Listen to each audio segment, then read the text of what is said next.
वन्दितो सर्वसिद्धे ध्रुवममलमणोवमं गदिं पते गोच्छामि समय पाहुड विणमो सुध केवली भणिदम। पंच परमेष्ठी भगवान की जय। ये बात पिछली ज्ञानशाला में हो गई थी कि जीव भी परिणमन करता है और पुद्गल भी। अब जीव अगर ज्ञानी है तो उसका परिणमन ज्ञान में होता है, और जीव अज्ञानी है तो उसका परिणमन अज्ञान में होता है। ये आगे बताते हैं। जो संगम तुम वित्ता, जो संगम तुम वित्ता, जानदि उभयोगमपगम शुद्धम, जानदि उभयोगमपगम शुद्धम, तम निसंगम साहुम, संगम साहुम, परमठ वियाणुया विंती, परमट्ठ वियाणया विंती। जो संगम तुम वित्ता, जानदि उभयोगमपगम शुद्धम, तम निसंगम साहुम, परमठ वियाणया विंती। जो संगम तुम वित्ता, जानदि उभयोगमपगम शुद्धम, तम निसंगम साहुम, परमठ वियाणया विंती। जो संगम, संगम माने परिग्रह को, मुयता छोड़कर, जानदि जानता है, उपयोगम अपगम शुद्धम, उपयोग रूप आत्मा को शुद्ध। क्या बता रहे हैं? जो साधु परिग्रह को छोड़कर अपनी उपयोग रूप आत्मा को शुद्ध जानता है, तम माने उसे, निसंगम निर्ग्रंथ, संग माने होता है परिग्रह, निसंग माने परिग्रह से रहित, साहुम साहु है, ऐसा परमट्ठ वियाणिया परमार्थ को जानने वाले विनती कहते हैं। फिर देखें एक बार क्या कह रहे हैं। जो परिग्रह को छोड़कर नीचे उपयोग रूप आत्मा को शुद्ध जानता है, जिसने परिग्रह सब छोड़ दिया है और अपनी उपयोग रूप आत्मा को शुद्ध जान रहा देख रहा है, तम उसे निसंगम साहुम, यह निर्ग्रंथ साधु है। कौन कहते हैं? परमट्ठ वियाणिया, परमार्थ को जानने वाले विनती कहते हैं। परमार्थ के जानने वालों ने किसको निर्ग्रंथ साधु माना है? जो परिग्रह को छोड़ करके अपने उपयोग रूप आत्मा को जानता है, उसे कहते हैं ये निर्ग्रंथ साधु है। अर्थ, जो साधु बाह्य और अभ्यंतर दोनों प्रकार के संपूर्ण परिग्रह को छोड़कर अपने आप की आत्मा को दर्शन ज्ञानोपयोग स्वरूप शुद्ध अनुभव करता है, उसको परमार्थ स्वरूप के जानने वाले गणधरादिक देव निर्ग्रंथ साधु कहते हैं। ये है निर्ग्रंथ साधु, जिसके पास कोई परिग्रह नहीं है। पंडित जी, यहाँ संपूर्ण परिग्रह से क्या समझना है? परिग्रह दो प्रकार का होता है। एक बाह्य परिग्रह और एक अंतरंग परिग्रह। बाह्य परिग्रह 10 प्रकार का होता है। क्षेत्र वास्तु, हिरण्य सुवर्ण, धन धान्य, दासी दास, कुप्य और भांड। क्षेत्र माने खेत, वास्तु माने मकान, हिरण्य सुवर्ण, हिरण्य माने चांदी या मुद्रा करेंसी, और सुवर्ण माने सोना। धन गेहूँ, धन गाय भैंस आदि, और धान्य गेहूँ चना आदि। दासी और दास, कुप्य माने कपड़े, भांड माने बर्तन। 10 प्रकार का परिग्रह होता है। जिन्होंने 10 प्रकार का बाह्य परिग्रह छोड़ा हो, और अंतरंग परिग्रह 14 प्रकार का होता है। मिथ्यात्व, क्रोध मान माया लोभ 4 कषाय और 9 कषाय। हास्य रति अरति, शोक भय जुगुप्सा, स्त्री वेद, पुम वेद और नपुंसक वेद। जिस साधु ने अंतरंग 14 प्रकार का, बहिरंग 10 प्रकार का, 24 प्रकार के संपूर्ण परिग्रह का त्याग कर दिया है, उसे कहते हैं समस्त परिग्रह का त्यागी। और आचार्य कहते हैं ये वास्तव में निर्ग्रंथ साधु है। इनके पास ना अंतरंग परिग्रह है, ना बहिरंग परिग्रह है। पंडित जी, संपूर्ण परिग्रह के त्यागी कौन होते हैं? गृहस्थ तो परिग्रह वाला है ही। एलक क्षुल्लक और आरिका माता जी भी परिग्रह सहित हैं, अतः ये निर्ग्रंथ संज्ञा में नहीं आती। निर्ग्रंथ संज्ञा में मात्र मुनि महाराज आते हैं। और मुनि महाराज भी कौन से आते हैं? जो शुद्धोपयोग में होते हैं। अगर वे मुनि महाराज शुभोपयोग या अशुभोपयोग में हैं, तब तो उनके राग द्वेष रूप परिणाम बराबर बने ही रहेंगे। तब तो उनके राग द्वेष रूप परिणाम बराबर बने ही रहते हैं। इसलिए अशुभोपयोगी हो या शुभोपयोगी हो, परिग्रह का त्यागी नहीं। जो शुद्धोपयोगी हैं वे वास्तव में संपूर्ण परिग्रह के त्यागी होते हैं। निर्ग्रंथ मुनि आत्मा को कैसा अनुभव करते हैं? मेरा आत्मा दर्शन ज्ञान उपयोगमय है। वे अपनी आत्मा में राग द्वेष परिणामों को आने ही नहीं देते। अपना चिंतन ऐसा बनाए रखते हैं जो परिणामों में राग द्वेष का अंश मात्र भी नहीं आए। उनका एक ही काम रहता है, केवल ध्यान में, आत्मचिंतन में लीन रहना। आत्मा को कैसा विचारते हैं?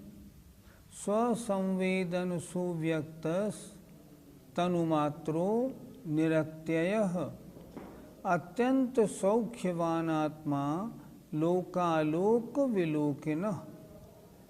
कैसा अनुभव करते हैं वे मुनि महाराज अपनी आत्मा को? उन्होंने लिखा स्वसंवेदन सुव्यक्तस्। आत्मा कैसी है? जो स्वसंवेदन से ही जानने में आती है। और कितनी बड़ी है? तनुमात्रो, शरीर प्रमाण है। तनुमात्रो स्वसंवेदन सुव्यक्तस् तनुमात्रो निरत्ययः, अर्थात कभी नाश होने वाली नहीं। अत्यंत सौख्यवान आत्मा अत्यंत सुख वाली है। आत्मा के स्वरूप में दुख का कोई काम नहीं। और कैसी है? लोकालोक विलोकिन, स्वभाव से लोक आलोक को देखने वाली है। ऐसा वे मुनि महाराज निरंतर अपने आत्म स्वरूप का चिंतन करते हैं। मेरा स्वभाव तो ऐसा है। बैठते हैं, बारे भावनाओं का चिंतन करते हैं। तू चेतन अरु देहो अचेतन, यह जड़ तू ज्ञानी। मिले अनादि यतन सो बिछुड़े, ज्यों पय अरु पानी। रूप तुम्हारा सब सो न्यारा, भेद ज्ञान करना। जौलो पौरुष थके न तौलो, उद्यम सो चरना। वो ऐसा ही विचारते हैं, हे आत्मन तुम चेतन हो, और जितना ये सब कुछ दिख रहा है, मेरा शरीर या और जो भी दिखने वाला है, सब अचेतन है। शरीर अचेतन है, यह जड़ तू ज्ञानी। शरीर तो जड़ है, तू ज्ञानी है। कब से मिले हैं? अनादि से मिले हैं। बड़े यत्न बड़े पुरुषार्थ से इन दोनों को जुदा किया जाता है। जुदा करने का मतलब संसार अवस्था छोड़ के मुक्ति पाई जाती है। बहुत अच्छी तरह चिंतन करते हैं और क्या विचारते हैं? शरीर प्रमाण है और कैसा है? अत्यंत सौख्यवान आत्मा, अत्यंत सुख से भरा हुआ है और स्वभाव से लोक अलोक का देखने वाला है।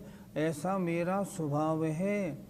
वर्तमान में अशुद्ध अवस्था है पर मैं स्वभाव से ऐसा हूँ, ऐसा वो चिंतन करते हैं।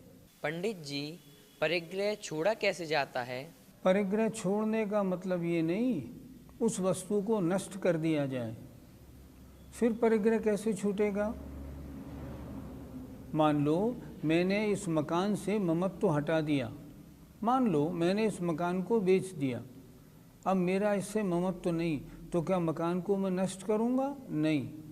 अपने चिंतन में ये वस्तु मेरी नहीं है, ये वस्तु अन्य की है, इतना मान लेना ही उस परिग्रह को छोड़ना होता है। अर्थात परिग्रह से ममत्व परिणाम नहीं होना।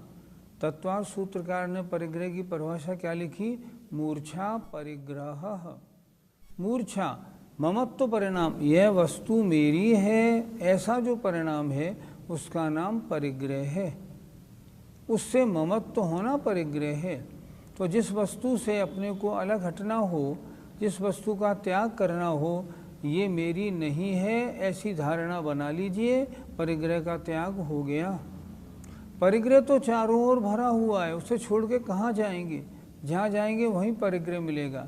बस करेंगे ऐसे, जहाँ भी ठहरेंगे, जहाँ भी रहेंगे, जहाँ भी जाएंगे, किसी वस्तु से अपना ममत्व नहीं जोड़ेंगे। इसका नाम है वस्तु का त्याग करना, वस्तुओं से निर्ममत्व हो जाना। पंडित जी, निर्गुण शब्द का अर्थ क्या होता है? जैसे निर्मल माने मल रहित, जैसे निर्मम माने ममता रहित, वैसे ही निर्ग्रंथ का मतलब होता है ग्रंथ माने परिग्रह, परिग्रह रहित। जो अंतरंग और बहिरंग दोनों परिग्रहों से मुक्त है, दोनों को छोड़ चुका है, जिसका अब दोनों में से किसी के प्रति रंच मात्र लगाव नहीं है, वह मुनि वास्तव में निर्ग्रंथ साधु है।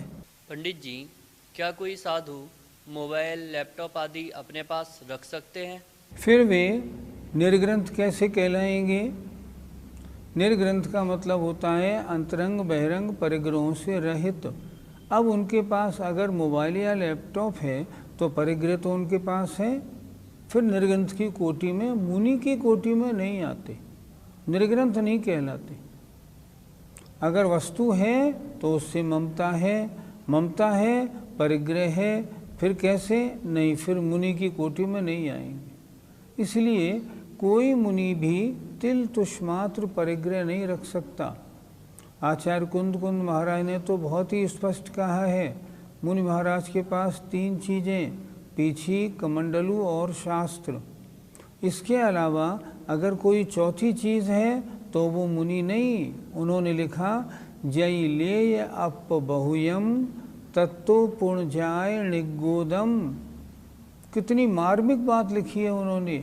अगर कोई साधु अपने पास में एक तिल के छिलके के समान जरा सा रंच मात्र सा परिग्रह भी रखता है तो वह निगोद जाता है। तो आप तो मोबाइल और कंप्यूटर और लैपटॉप की बात कर रहे हैं, मैं कह रहा हूँ वो छोड़ो, अगर किसी के पास आलपिन भी है तो भी परिग्रह है। निर्ग्रंथ का मतलब होता है समस्त परिग्रहों से रहित तो होना। गाथा 131 का पद्यानुवाद पढ़ते हैं। हो अंतरंग बहिरंग निसंग नंगा, जो लीन आत्मरति में बन के अनंगा, साधु निसंग व निश्चय से कहाता, ऐसा कहे सब पदार्थ यथार्थ ज्ञाता। एक शब्द आया है अनंगा। अनंगा माने शरीर रहित। जो आत्म ध्यान में आत्मरति में लीन है, बन के अनंगा, अंग से दूर, शरीर से अलग हटके, शरीर को अपना न मानता हुआ, वह वास्तव में निसंग, वह है निसंग। निसंग माने परिग्रह रहित। आइए गाथा नंबर 132 देखते हैं। जो मोहम तुमुइता, जो मोहम तुमुइता, प्राण सहावाधियम मूलदियादम, प्राण सहावादियम मूलदियादम, तम जिद मोहम साहुम, तम जिद मोहम साहुम, परमठ वियाणुया विनती। परमट्ट वियाणया विनती। बोलिए। जो मोहम तुजिता, प्राण सहावादियम मूलदियादम, तम जिद मोहम साहुम, परमठ वियाणया विनती। जो मोहम तुमुइता, प्राण सहावाधियम मूलदियादम, तम जिद मोहम साहुम, परमठ वियाणया विनती। गाथा का अर्थ देखते हैं। जो मोहम माने मोह को, मुइत्ता माने छोड़कर, प्राण सहावाधियम ज्ञान स्वभाव से अधिक, मूलधि अनुभव करता है, आदम आत्मा को, अपने आप को। क्या हुआ? जो अपने आप को या अपने स्वयं अपनी आत्मा को मोह को छोड़कर ज्ञान स्वभाव से अधिक अनुभव करता है, तम माने उसे जिद मोहम अर्थात जिद मोही साधु है, ऐसा परमठ माने परमार्थ को जानने वाले विनती कहते हैं। फिर देखें एक बार। जो मोह को छोड़कर, सब समस्त वस्तुओं से लगाव को छोड़कर अपनी आत्मा को ज्ञान स्वभाव से अधिक जानता है, उसे यह जितमोही साधु है, ऐसा परमार्थ को जानने वाले कहते हैं। अर्थ, जो पर पदार्थों में होने वाले मोह को छोड़कर अपने आप को निर्विकल्प ज्ञान स्वभाव से अधिक अनुभव करता है, परमार्थ के जानने वाले तीर्थंकरादिक परमेष्ठी उसी जीव को, परमार्थ का जानने वाला उस साधु को मोह रहित कहते हैं। पंडित जी, साधु मोह को कैसे छोड़ते हैं? मोहनी के दो भेद, दर्शन मोहनी और चारित्र मोहनी। मिथ्यात्व का त्याग कर दिया तो उन्होंने दर्शन मोहनी को छोड़ दिया। अब चारित्र मोहनी में आती हैं 25 कषाएं। तो जो साधु होते हैं उनके अनंतानुबंधी अप्रत्याख्यान प्रत्याख्यान ये 12 कषाएं तो होती नहीं, संजलन और 9 कषाएं होती हैं। इन दोनों में भी वे लगे नहीं रहते, यदा कदा होती हैं वो अलग बात है, लेकिन इसमें वे उलझते नहीं हैं, इस रूप परिणमन नहीं करते। कभी भी होती हैं तो वो समझिए अबुद्धिपूर्वक थोड़ी बहुत होती हो तो होती हों, लेकिन जो वीतरागी साधु होते हैं ना, उनके तो वो भी नहीं होती, उनके तो रंच मात्र भी मोह अपना असर नहीं दिखाता। उन्हें कहते हैं ये निर्मोह साधु हैं।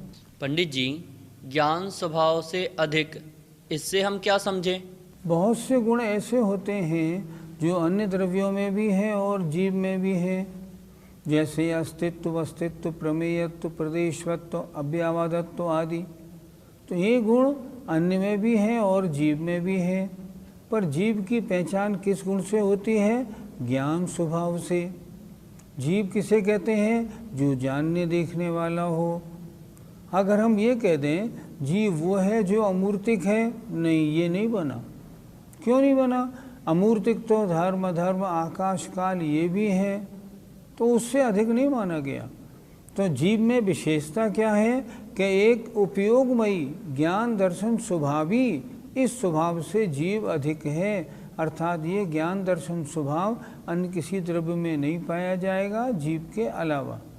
इसलिए जो अपनी आत्मा को ज्ञान स्वभाव से अधिक महसूस करते हैं, इस शरीर में जो जानने देखने वाला तत्व है वह मैं हूँ, उसे जीव कहते हैं। उन्हें कहते हैं ज्ञान स्वभाव से अधिक।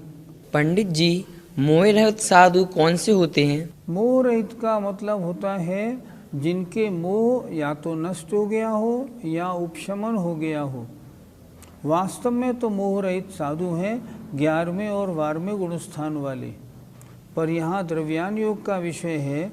यहाँ मोह रहित से क्या लेना? जो शुभ और अशुभ कार्य में लगे हुए नहीं हैं।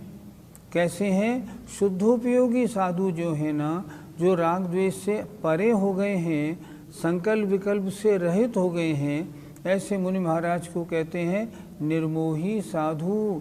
इन्हें किसी से कोई लगाव नहीं, अर्थात शुद्धोपयोगी साधु निर्मोही साधु कहलाते हैं। पंडित जी, क्या वर्तमान में कोई निर्मोही साधु हैं? पंचम काल हीन संगणन का काल है। यहाँ साधना बहुत मुश्किल है। इसीलिए आचार्यों ने कहा है कि पंचम काल का कोई साधु 1 साल तपस्या करे और चौथे काल का साधु 100 वर्ष तपस्या करे तो बराबर है, क्योंकि यहाँ विपरीत परिस्थितियाँ हैं। वर्तमान में निर्मोही साधु होना बहुत कठिन है, लेकिन फिर भी हम निर्मोही साधु का अभाव नहीं कह सकते। निर्मोही साधु का मतलब शुभोपयोग अशुभोपयोग से रहित साधु, अर्थात वे साधु जो शुद्धोपयोग में हैं वो कहलाते हैं निर्मोही साधु। ऐसे साधु भी वर्तमान में हो सकते हैं, हो सकते नहीं हैं, जो यथा कदा शुद्धोपयोग में विचरण करते हैं।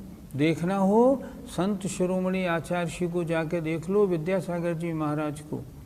उनके छोटे भाई गृहस्थ अवस्था के समय सागर जी की कितनी सुंदर चर्या है। जब देखो तो ऐसा मालूम पड़ते हैं कि ये अपने में ही रहते हैं। तो वर्तमान में भी ऐसे साधु संभव हैं, ऐसा नहीं कि नहीं हो। आइए 132 का पद्यानुवाद देखते हैं। सम्मोह को शमित भी जिसने किया है, आधार ज्ञान गुण का मुनि हो लिया है। विवित राग जित मोह सुधी कहाते, विज्ञान के रसिक यो हमको बताते। सम्मोह माने मोहनी कर्म को, शमित जिन्होंने शमन कर दिया है, दबा दिया है, जो मोह से दूर हो गए हैं, और जिन मुनि महाराज ने ज्ञान गुण का आधार लिया हुआ है, सिर्फ अपने को जानने में लगे हुए हैं, ऐसे जो साधु हैं वे वीतराग जितमोह सुधी माने अच्छी बुद्धि वाले कहलाते हैं। कौन बता रहे हैं? विज्ञान के रसिक अर्थात गणधरादिक देव ने ऐसा कहा है। जय जिनेन्द्र।